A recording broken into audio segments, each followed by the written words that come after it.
Hello, friends. This is Dave Hurwitz, executive editor at ClassicsToday.com, here with the 2024 ALDA Awards, the Avoid Like Death Awards, where I present the 10 most vile, repulsive, incompetent, revolting, disgusting, despicable, outrageously bad recordings of the past year. That means, of course, you're all going to rush to listen to them, which is fine, because in today's wonderful world of digital media, you could stream them and hear them all in their gloriously excruciating ineptitude.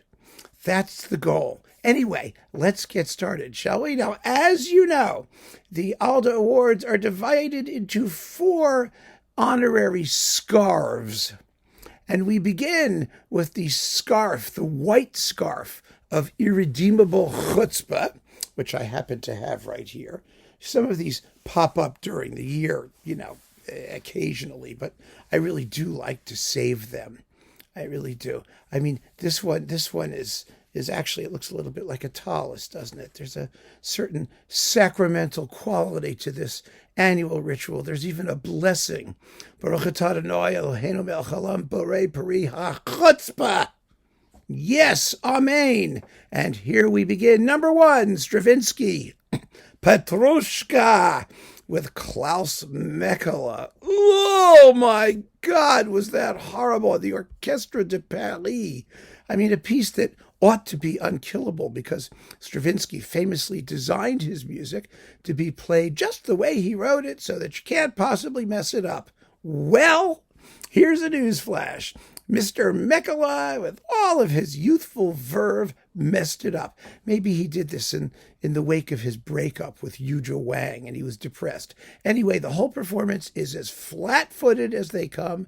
It proceeds at rehearsal tempos. It's just awful. Absolutely. All of his Stravinsky was awful. In fact, most of his, all of them, his most recent recordings, his first batch of recordings from Sibelius to Shostakovich to Stravinsky, they've all sucked. But this was particularly and memorably egregious.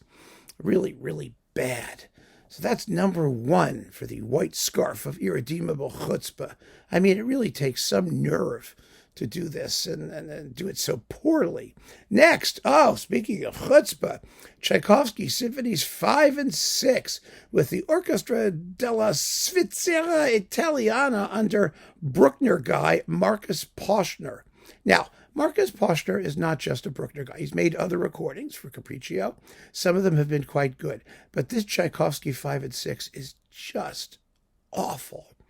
I mean, first of all, Tchaikovsky played like Bruckner, which is what he sort of does, is never going to work. Never in a million years. Tchaikovsky is all passion and extraordinary lyricism. Bruckner is transcendental, spiritual, and emotionally somewhat contained. So, you're in trouble from the very beginning. But the real chutzpahdik moment in these performances, chutzpahdik is the adjectival form, by the way, of chutzpah. The chutzpahdik moment is when he decides to restore the cuts to the 5th Symphony, the finale of the 5th Symphony in particular. Cuts that had long since been, just discarded as wrong-headed and unnecessary. But no, he decided in the interests of authenticity to put them back. Oh my God, if that isn't just chutzpah on parade, I don't know what it is. I mean, the performances are bad enough as it is, but he makes them even worse, and intentionally so.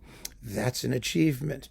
Number 3, Mahler, Symphony number 9, on period instruments. Oh, God. With the Mahler Academy Orchestra under Philipp von Steinaecker on the Claves label. This performance has no redeeming virtues whatsoever. Absolutely none. But it is so full, just bounteously endowed with wrong-headed chutzpah. First of all, what is the Mahler Academy Orchestra?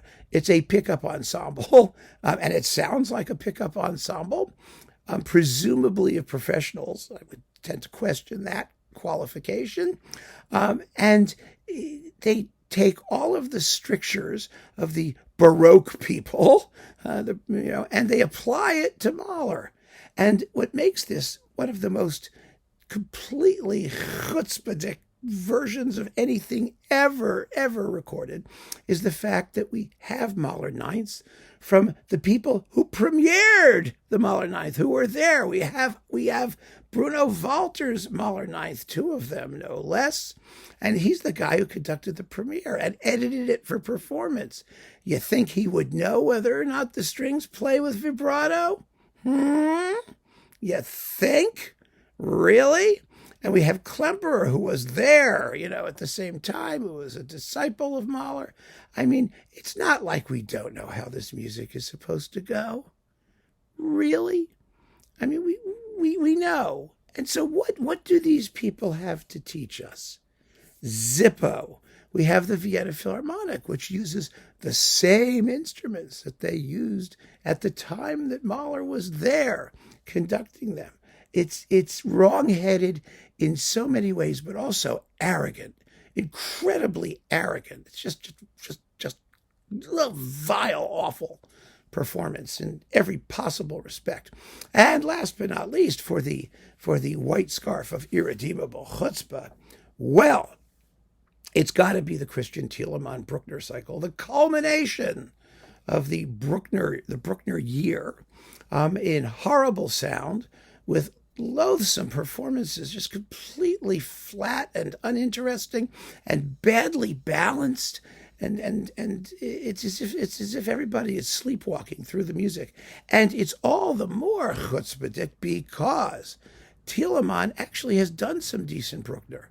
He made a very good eighth with the Staatskapelle Dresden, for example, with only a few stupid modifications here and there, but basically it was quite good.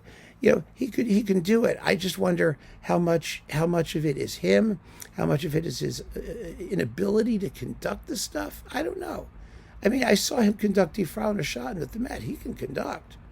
He just chooses not to as often as not. It's horrible, an absolutely horrid tribute to Bruckner in his whatever year it was. What was it? Was it 150 or a centenary or something or other year? 150 years since he died, I think it was, or 125. Oh, who knows? It was a Bruckner year, and this cycle was just dreadful, absolutely dreadful. So that accommodates the white scarf of irredeemable chutzpah, and now we proceed in our progression from horrible to more horrible to increasingly more horrible to the utmost in horribilosity, to the scarlet scarf of shame. Oh yes, the Nathaniel Hawthorne scarlet scarf of shame. Oh, this category has 3 entries which are just so embarrassingly bad.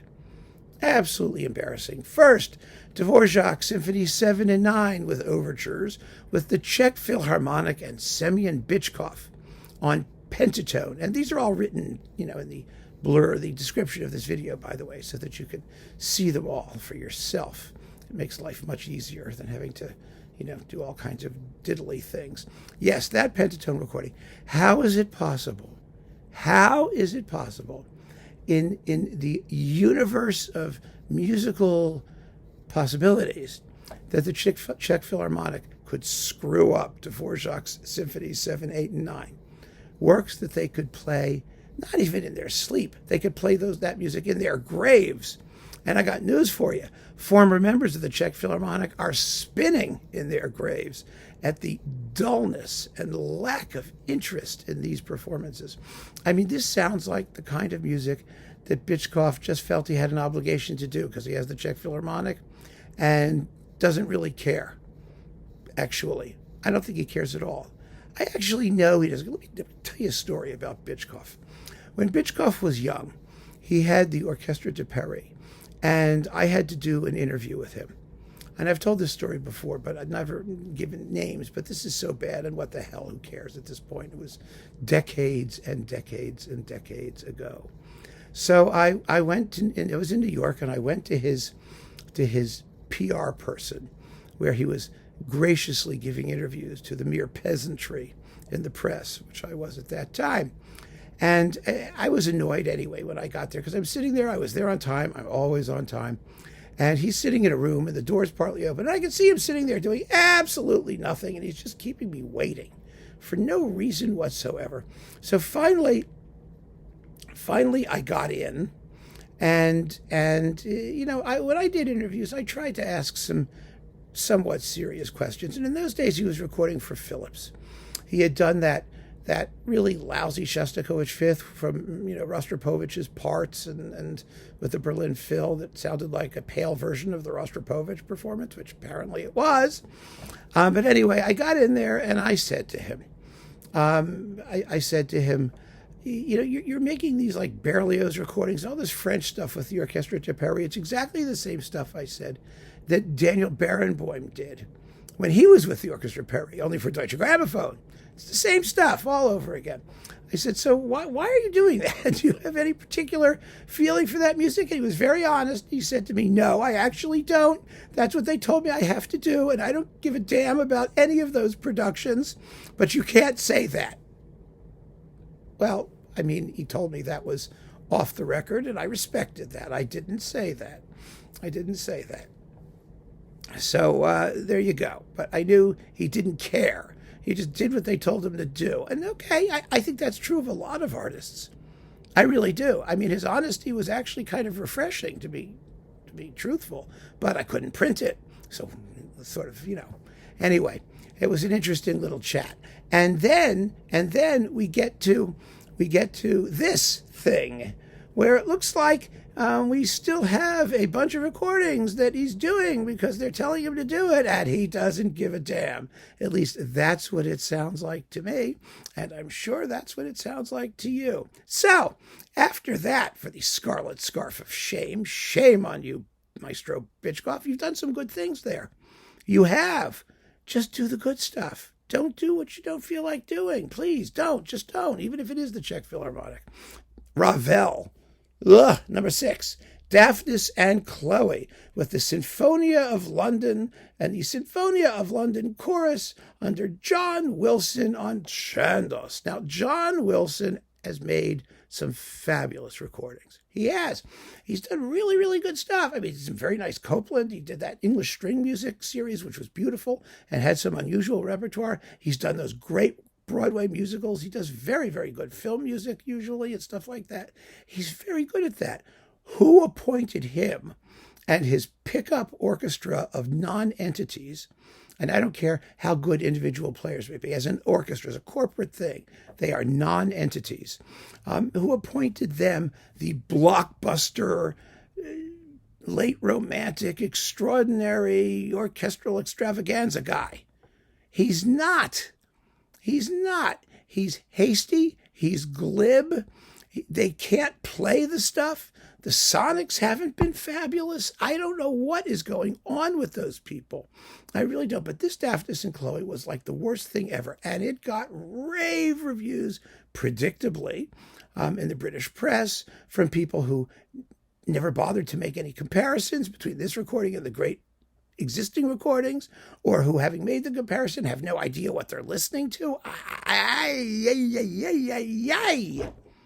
It's incredible that anybody could give this thing time of day. It is another performance of complete, absolute disregard for the shape of the piece, for the character of the individual numbers within it.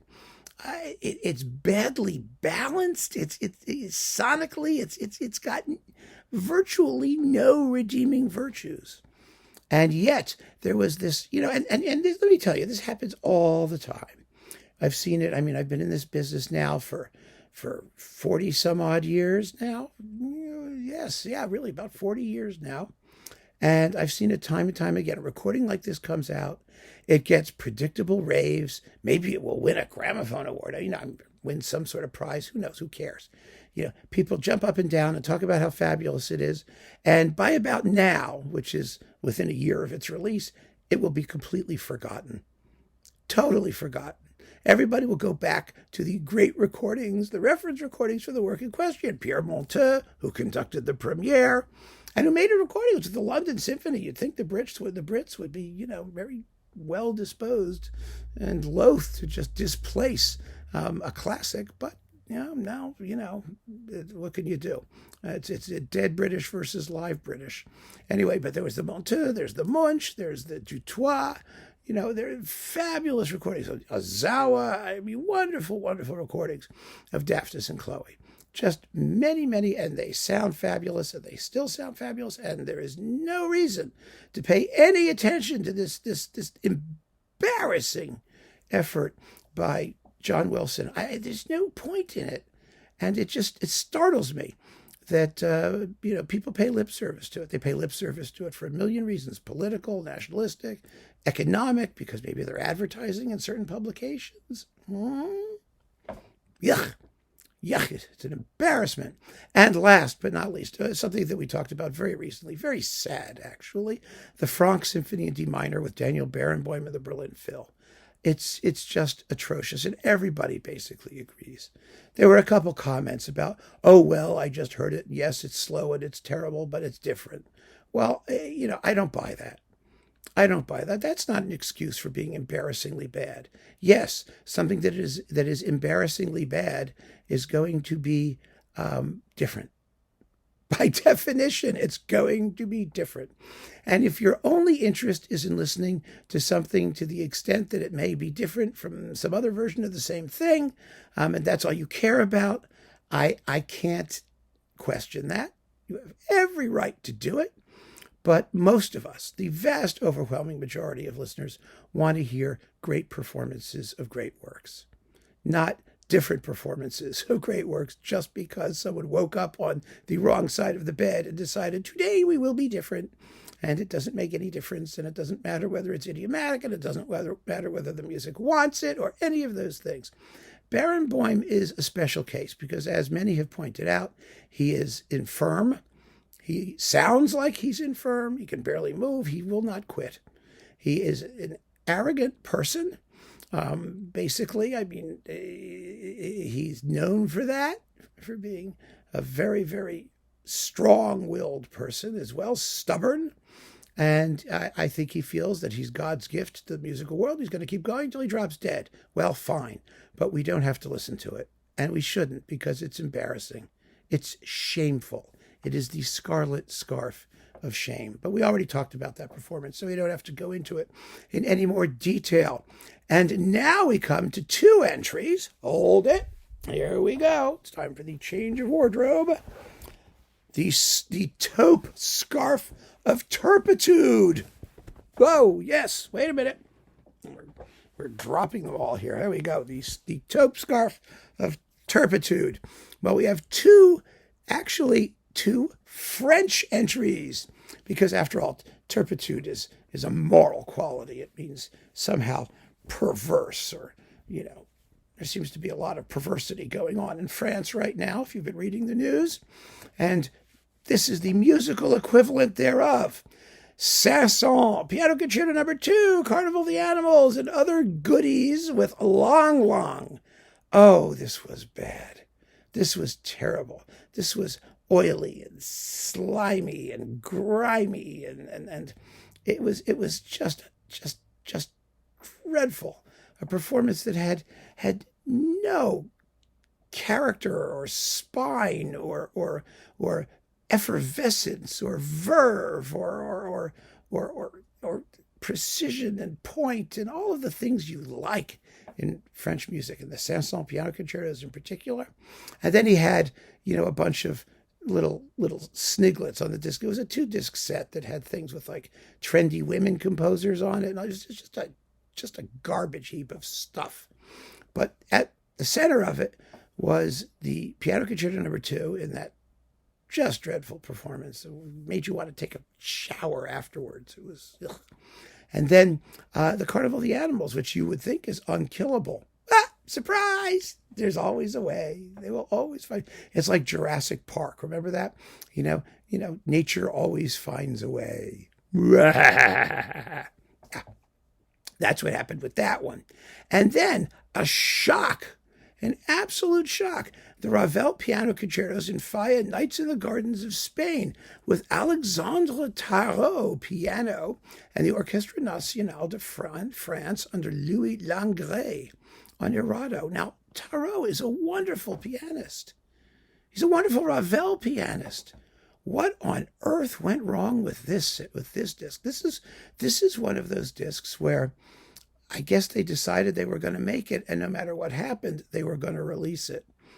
No matter how abysmal it turned out, it is terrible. I mean, it has so little character. I was speechless. I really was. I mean, when I heard it, how do you blow these pieces? It's a lovely coupling. The music is wonderful. Tarot should be, to the manner born for this music. But instead, he gives us these flat-footed, completely gray, uninteresting, I don't know. It's a disaster. It's a complete disaster. It's a moral scandal that he would be able to release this disc. I mean, he's going to be embarrassed by it. I know he is. I just know he is. And maybe in a few years after, he gets out of reform school, he'll be able to remake this music and do it correctly, because he certainly has it in him. I mean, there's no question that he has it in him. But why would he do it? I don't know. So that's the taupe scarf of turpitude. I mean, really just shockingly bad things by people who really ought to know better. They really should. They were raised right. But somehow they just went wrong. So, yeah. And finally, last but certainly not least, we come to the black scarf of lingering stench. The performance that's so horrid that the fetid odor, you can't get it out of your nostrils. You can't get the stink of it out of your ears. It's going to be with you forever. It's going to constantly darken your days. It's going to mask the sun on an otherwise beautiful afternoon. It's completely appalling in every way. And it sort of has a combination of like all of these things here, this scarfitude here. It's horrible. It's Mendelssohn's Midsummer Night's Dream, complete incidental music with Jordi Savall. Holy cow. What on earth were they thinking? I mean, all of Jordi Savall's non-Baroque stuff has been pretty dreadful. Really, from Beethoven on, it's been horrible. Absolutely horrible. And, nobody cares. Of course, he's God incarnate in Catalonia, and they don't give a damn. And he's got money, somehow, a source of money to make these unbelievable productions on his own label. I mean, this is the case in point, because this isn't just Mendelssohn's complete Midsummer Night's Dream music. This is 4 versions of it. You get it in the purely orchestral version, and you get it with Shakespeare's play in English and in German. 4 discs of horrible Mendelssohn. Each one as bad as the previous one.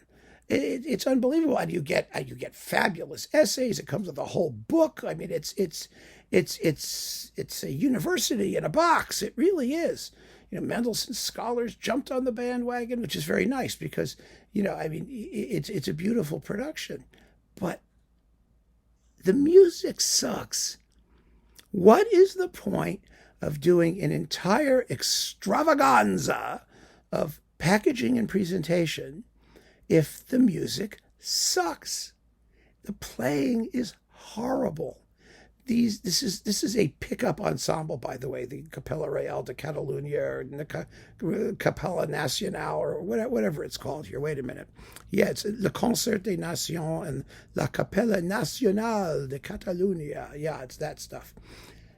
It's a bunch of students. I mean, they're very talented. They certainly know how to play, but it's students in prose. They come together and they have a cult-like worship episode at the feet of Mr. Saval, and they study the work intensively and learn its history and its background and its armpits and its genitalia and it's all of its naughty parts, and then they go out and they play it and then they make a record. It's been done. I mean, it's what's his name? Kurensis did it with the Mozart operas too, and managed to suck whatever life he could out of him in the process. But here, you don't even have an orchestra that's up to the demands of the music, because, I mean, yes, they play it, but you've got too few strings.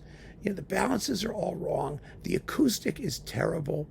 The timpanis sound like you're banging on a wooden crate with hammers. It's just awful. The sound is awful. The playing is all wrong. The playing technique is wrong for the music. I mean, if you just can't get basic string, wind, and brass balances right, then what's the point, right? I mean, who cares? And to have to hear it 4 times. And do we need to hear it 4 times? What's the difference between hearing it in German and hearing it in English? If you want to hear dialogue with the music at all, which, you can do once in your life, and then you'll never want to do it again. And then have the singing in English and in German when you can't understand a word of either. It's overkill, as I pointed out in my original review of it, and it's musically abysmal, and it's an ecological disaster. I mean, its carbon footprint must have been the size of the Grand Canyon to put this sucker together. I just don't understand how so much effort and time and energy can be utterly and completely wasted. And hence, it receives the black scarf of lingering stench. So there you have it, my friends, the ALDA Awards for 2024. Avoid them like death itself. Do yourself a favor. Really, it's no fun getting to know these performances. It may be fun listening to them for 10 minutes. At least you can maybe sample, but don't make the investment. It's such a terrible, utter waste, especially today when there's so many worthy things we could be talking about, and we will be, of course, because the COLA Awards, the Keep On Listening Awards, are coming. So keep on listening, friends, but I forgive you if we avoid these. It's okay. You have my official dispensation to dispense with them permanently. Thank you so much for joining me, my friends. Take care.